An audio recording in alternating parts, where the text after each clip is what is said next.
The Earth and Life Science course is designed to provide a background for the understanding of Earth science and biology. It presents Earth's formation, structure, composition, and processes. It also presents interdependence and interactions in the ecosystems. It covers life processes and interactions at the cellular, organism, population, and ecosystems level.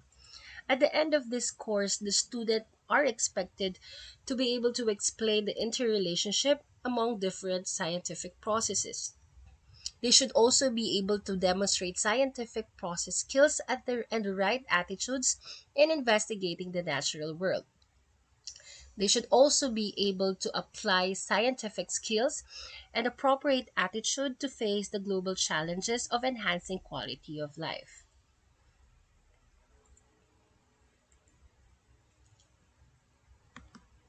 They should also be able to communicate to others the most appropriate response to hazards and phenomena. And lastly, they should be able to make bioethical stand concerning life, environmental preservation, and sustainable development.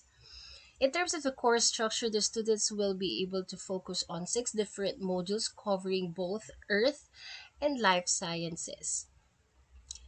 Each particular lessons would have assigned learning time that they can utilize during on-site learning and online learning. As for the formative assessments, the students will be given formative assessments in different forms, such as worksheet, problem sets, quizzes, and other formative tasks that will allow them to apply what they have learned both in synchronous and asynchronous sessions. The formative assessments are required since the submission will be the basis of the effort mark. What must be remembered that these assessments will also allow the students to show their understanding of concepts, apply the skills that they have gained, and exhibit proper attitude and behavior. Take note that some of the formative assessments will be labeled as formative assessments required for exemplary mark. As for the major assessments, they will be used to gauge whether the students are able to attain learning outcomes. One of the major assessments in this course is the sub-irrigated planter. This project would allow the students to apply what they have learned in the earth sciences part and to be able to provide alternative food source in the midst of the pandemic. They will also have their performance tasks.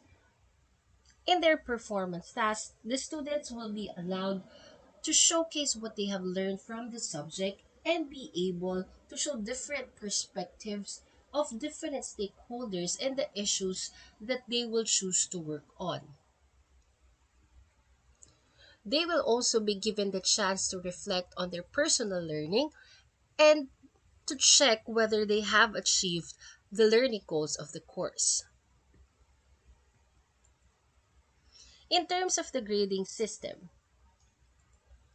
it must be noted that qualitative marks will be based on four-tier rating rubrics consisting of several components with descriptors that will allow the teachers to assess the performance of the student. We have the following criterion for exemplary, high proficiency, proficiency, and lacks proficiency mark. For the summative assessments, we will be using the same qualitative marks and descriptors to grade the student.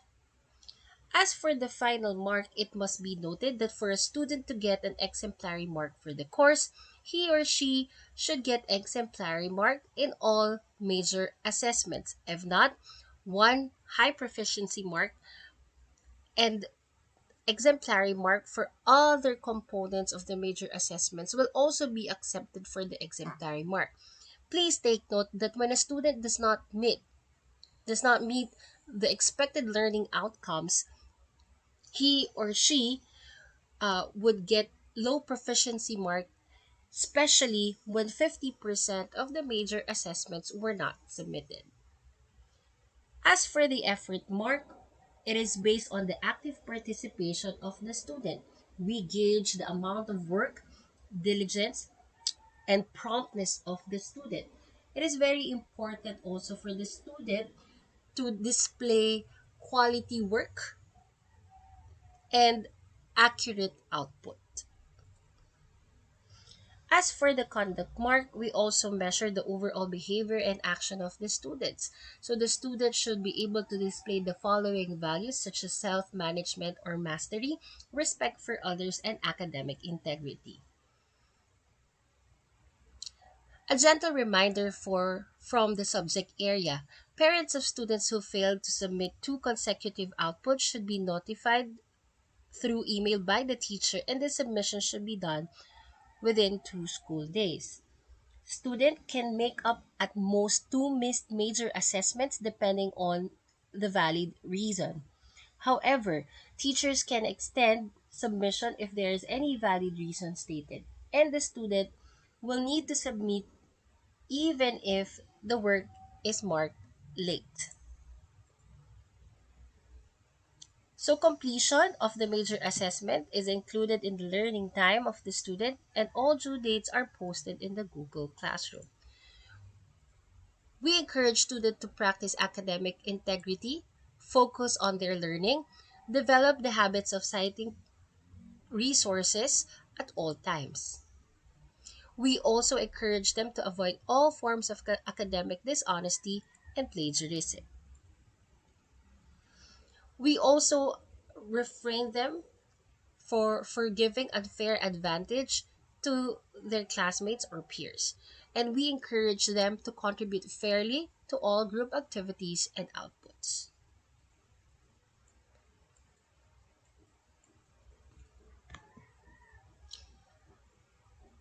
In order for the students to succeed in the course, they are highly encouraged to work smart, not hard.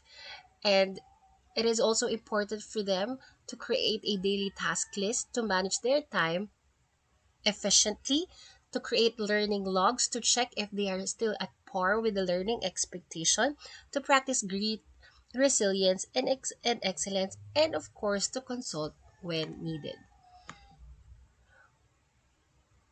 I am easily reached through my email address at isanhe@ateneo.edu, or the students can actually create an appointment so that consultation can be done either online or on site.